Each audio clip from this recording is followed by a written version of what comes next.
Welcome to the Rim Break Rodeo. We hope this video helps.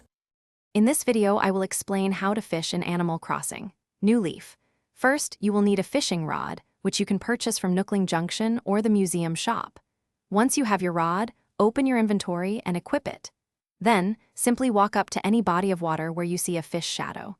Position yourself carefully to cast your line directly in front of the fish, ensuring it notices your bait. This initial setup is key to a successful catch.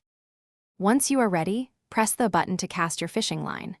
Aim carefully so the bobber lands right in front of the fish's mouth. This is crucial for attracting its attention. After casting, you will need to wait patiently. The fish will typically nibble at the bait a few times, usually between 1 and 5 gentle tugs, before it decides to bite. Observe closely for the final, decisive pull. The most exciting part is reeling in your catch.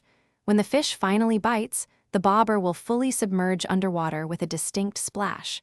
This is your cue to act quickly. Immediately press the button the moment you see the bobber disappear. Timing is absolutely critical here. Even a slight delay will allow the fish to escape.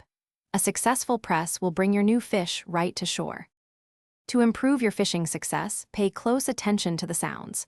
There is a distinct plop sound when the bobber goes down, which can be a helpful auditory cue. Remember that fish shadows come in various sizes, often indicating different types of fish you might catch. Practice is key. Try fishing at different times of day and in various locations. You can sell your catches at retail for bells or donate them to the museum. Thanks for watching. Consider subscribing if we helped you.